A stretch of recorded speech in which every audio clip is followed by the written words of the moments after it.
What's up, everybody? Welcome to Space Arena Ground Arena, where we cover Star Wars Unlimited from the ground and up into space. I'm BananaCrapshoot. I'm here solo right now, with everything with Thanksgiving screwed up when we would have had a normal episode, and then last week there was no episode because I went to PAX over the weekend. So we are going to record this week and have a normal episode going over like a PAX overview and breakdown, and then also talk about some other main topics, aspect specific things. But we're like a month behind on card reveals, and that's kind of a part of what we do, like hot takes like everybody else. So I had a little extra time tonight, so I thought I would try to run through these and give at least my hot takes for us, so we can get those out of the way and not have a huge backlog and take forever, like 2 hours on a podcast. So first up, we have Grand Admiral Thrawn, leader, cunning. His frontside ability is the static. When the action phase starts, look at the top card of each player's deck. And then he has an action that's one resource, and exhaust him to reveal the top card of any player's deck and exhaust a unit that costs the same as or less than the revealed card. And then on 6 resources, you can use his epic action to deploy, and it becomes a 3 power, 9 health unit. That is the same when the action phase starts ability. You can look at the top card of each player's deck. And then his action becomes an on-attack ability where you can reveal the top card of any player's deck, exhaust the unit. So obviously Thrawn is more of a control-focused late game, I think, leader, where you want to use your knowledge. Well, it's really both players have the knowledge, but you can use your opponent's units against them to exhaust things. Thrawn so far in our testing has been a little slow. I think he needs some more units to really make him work, but he is interesting. He kind of fits, Thrawn's whole intelligence and thinking ahead and being ahead of your opponent. So he's a cool looking leader. That 9 health is pretty wild, but I think he needs a few more pieces to really fit and find a spot, because right now we have roughly like 100 cards to go. So we have like a half set meta that's very command, villainy, cunning heavy, but he doesn't have, I think, what he needs to push through in the late game quite yet. It's just a little too slow from what we found. Next up, we have the Outer Rim Headhunter, which is a 2-cost space unit. It's just straight cunning. 1 power, 3 health. It has raid 1, so it gets +1 power when attacking, and then it has an on-attack ability that if you control a leader unit, you may exhaust a non-leader unit. This card's a little interesting because normally your leaders are going to be out in the mid to late game. So this is like a mid to late game card, but it's a 2-cost, so it's kind of at a weird spot. I think it does better if you just play it as a 2-cost space unit in cunning if you need more space units, and then the on attack is a bonus if it sticks around, or if you need something to fill out a curve because your draw is kind of whack. But a 2/3 on your turn, it's a 2/3. So that's nothing to sneeze at. But the on attack I wouldn't rely on as more of a curve filler than like a staple. And then next up we have the Regional Governor, which is a 2-cost ground unit. It's a 1 power, 4 health Imperial Official. It says when played, name a card, and while this unit is in play, your opponents can't play the named card. So this, obviously while this unit's in play, it's a huge FU to your opponent. They can't play their best thing, basically. So if you're playing anything and you're playing into yellow villain, like, all right, no good to me dead, you can't exhaust my dudes while the regional's in play, the governor. And the 4 health is significant because they're going to have to invest significant resources into removing That 4 health unit, probably like 3 resources worth of stuff to get rid of this 2-cost unit. So it is pretty impactful. Even if this isn't like a main deck card, I think any deck running blue is probably going to have regional governors at least in the sideboard. So yeah, and it was confirmed that sideboards are 10 cards. So just something to think about. Next up, we have the Chimera, which is Thrawn's big deal ship. Is an 8-cost cunning villainy unit. Space, obviously. 8 power, 7 health with shielded. And then on attack, name a card. An opponent reveals their hand and discards a card with that name from it. So the shielded is pretty cool. It gets a free hit. But again, kind of like with Thrawn, this just feels like a little too slow and not as impactful as the other Star Destroyers we've seen, like the Relentless that makes your opponent not be able to play events as efficiently, and then the Devastator, which deals 10 damage to a thing and has Sentinel. And like, your opponent doesn't have to worry about the Chimera, really. If I'm playing this big thing, I either want it to win me the game or, swing the game in my favor by not allowing my opponent to win. And this doesn't do either of those. So I think it's a cool looking unit, but I don't think it's really that great. The art on it's pretty awesome though. And then next up we'll go to Black One, which is a aggression, heroism space unit. So this is a sequel trilogy card here. The artwork on this is pretty cool too. For those listening on the podcatchers, great radio. So this is a 4 power, 4 health unit that has a when played / when defeated effect that you may discard your hand, and if you do, draw 3 cards. For 6 resources, the 4/4 is not great. However, if you're playing a fast aggression deck, I think like a Han aggression deck, like yellow red, where you're constantly, not constantly, but you are consistently cheating, playing a turn ahead, but your hand really dies from that because you have to play cards from your hand down to your resource row, and then you have to discard one. Black One helps you refuel that engine with Han to keep going. So I think Black One fits in a fast Han deck and some other fast decks where you're going to be really low on cards where you can kind of refuel your hand if you need to. So I think Black One does have a place, but you're not really playing this for the stats. The stats aren't that great for the cost, with the ability in a fast, low to the ground deck that's probably topping out at a 6-cost curve. I don't think this is a bad card to have in there to help refuel your hand, like I said.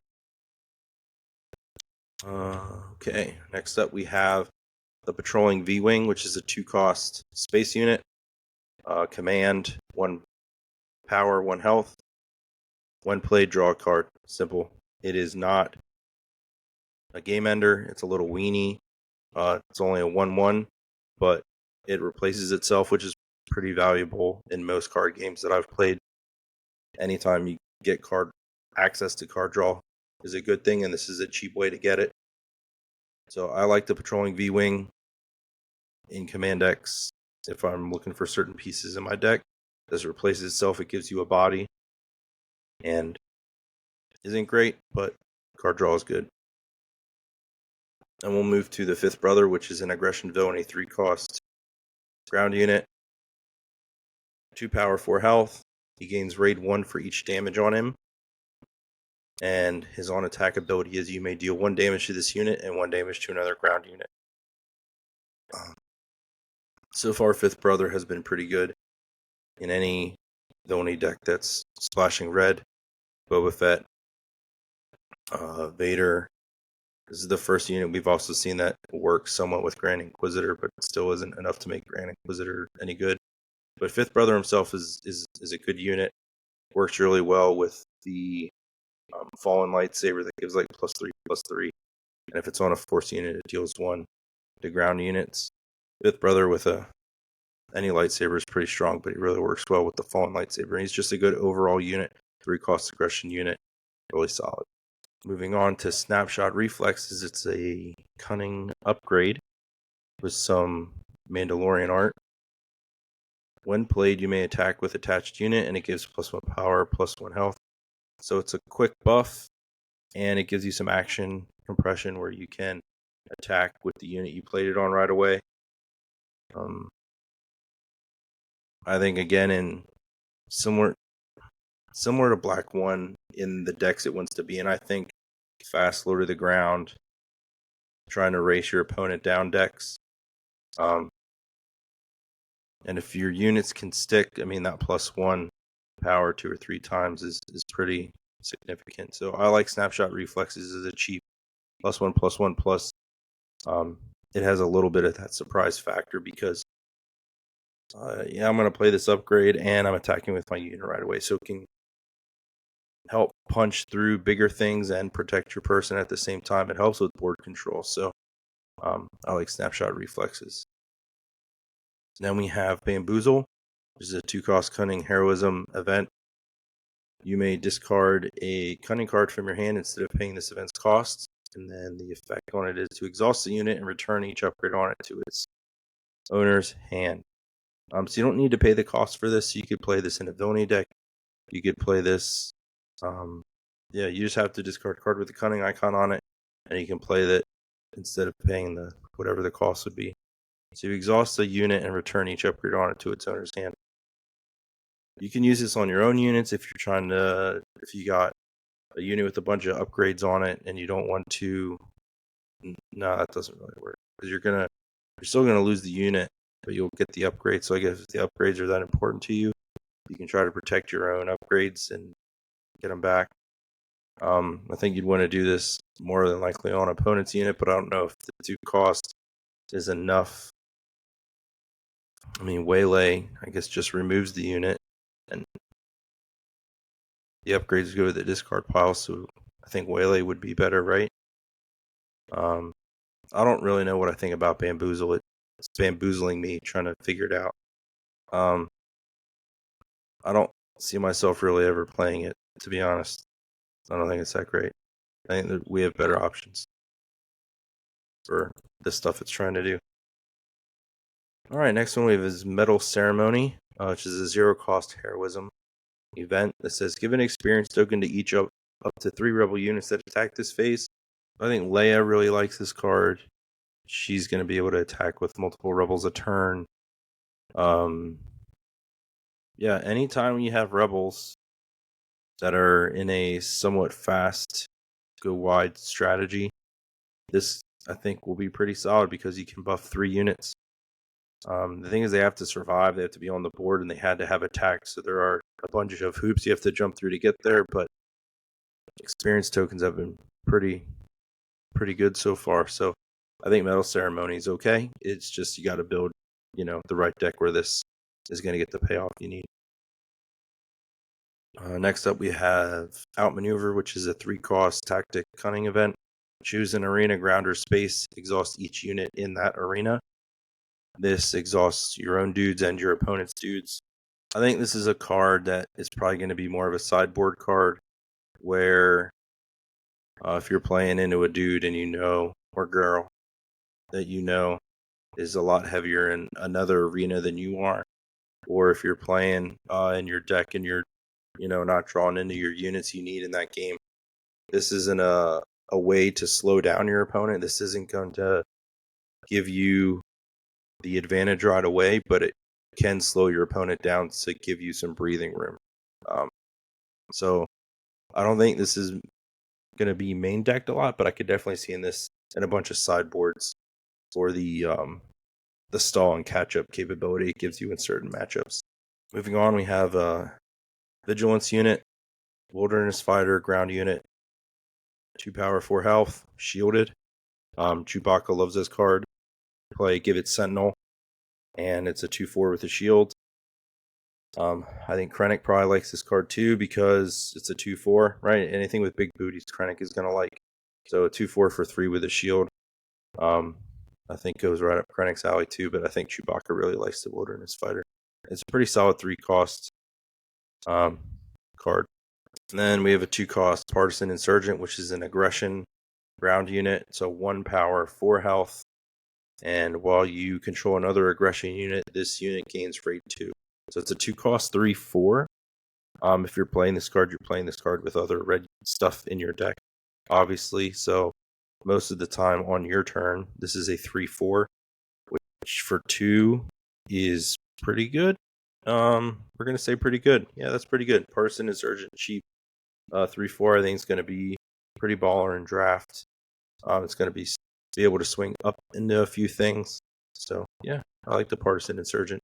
Next up, we have a Battlefield Marine, which is a 2-cost command heroism unit on the ground, 3/3 vanilla. Nothing in the text boxes. We got a vanilla unit here. Command heroism 3/3. Boom, just solid heroism. Leia likes this card because it's a rebel. So yeah, solid 2-drop right here. And then we got a real boss monster. And I love boss monsters, like real good top end boss monster game ending cards, game altering cards. I love the boss monsters. So here we have Luke Skywalker Jedi Knight from some Return of the Jedi art. He is a 7-cost vigilance. So every time you attack with Luke Skywalker, you're going to heal 3 damage from your base. And then he has a 1-plate ability. Give an enemy unit -3/-3 for this phase. If a friendly unit was defeated this phase, give that enemy unit -6/-6 for the phase instead. So most of the time, Luke's going to come down. It's going to be a 6/7. You're going to delete something when you play him because he's a boss monster. And then he has Restore 3. He has 7 health. He's not easily removed. And then we have Luke's lightsaber, which works on him, so you can get the shield and you can heal damage from him after he takes damage. And then we have a new Jedi lightsaber that we're about to see that works really well with his ability. So I think Luke Skywalker is an awesome card. Awesome card. I love boss monsters, and Luke is a good one. So like I said, we have a Jedi lightsaber, which is a 3-cost vigilance heroism upgrade. It gives +3 power, +3 health. And it says attached to a non-vehicle unit. And then if the attached unit is a force unit, it gains on attack, give the defender -2/-2 for this phase. So it's not just for this attack, it's for this phase. So you play this on a dude, attack, and the defender gets -2/-2 for the entire phase. So even if you don't defeat it with that attack, you defeat the next attack. And if you're trying to clear your board in the more early game, right, like turn 2, 3, and 4, then you play this on some dudes, and the -2/-2 could either just straight up murk a unit, or it could drop their attack low enough where you're not getting hit back. So I really like the Jedi lightsaber and the flexibility it brings for that vigilance heroism stuff. And it works well with Luke, but, Luke's lightsaber would work even better. And then I think our last thing we have is the Jin Urso Leader, which is a cunning heroism leader. Her ability is action. So you just exhaust. You don't have to pay anything other than exhausting the leader. Attack with a unit. The defender gets -1 power for this attack. As a way to get board control, more like of a mid-range leader, I think. You're gaining small advantages throughout the game to maintain a board presence. And then her epic action triggers on 6 resources. You can deploy Jin, and Jin becomes a 4/7, so 4 power, 7 health, and then the ability, instead of an action, just becomes when a friendly unit is attacking, the defender gets -1. So the same ability on both sides, basically. Pretty solid unit, I think. There's a lot of flexibility in the cunning heroism, which way you can go. I think you can go more aggressive, and you can go definitely more mid-range, and I think Jin is our more mid-range leader, where that -1 is giving you access to small board control advantages throughout the game, and then you just late game overwhelm your opponent because you have such overwhelming board presence. Is how I see Jin working. So that was really fast, down and dirty. My quick hot takes on the card reveals we've seen like the last 3.5 weeks. Like I said, we'll have a normal episode coming up later this week, where we talk about PAX Unplugged and my interview with Tyler, which I didn't record, but I just took a bunch of notes. It was more of I wanted to have a more casual sit down conversation while we played a game of Star Wars Unlimited. So I'll talk about that and go over my notes from our conversation and some other notes I took after talking with Xander and Josh Massey and Jeremy. So got to see those guys at PAX Unplugged, and that was awesome. Some other really cool things happened at PAX we'll talk about. But yeah, that's it for this one. Thanks for stopping by. So for Space Arena Ground Arena, I am BananaCrapshoot, and we will see you in the arenas.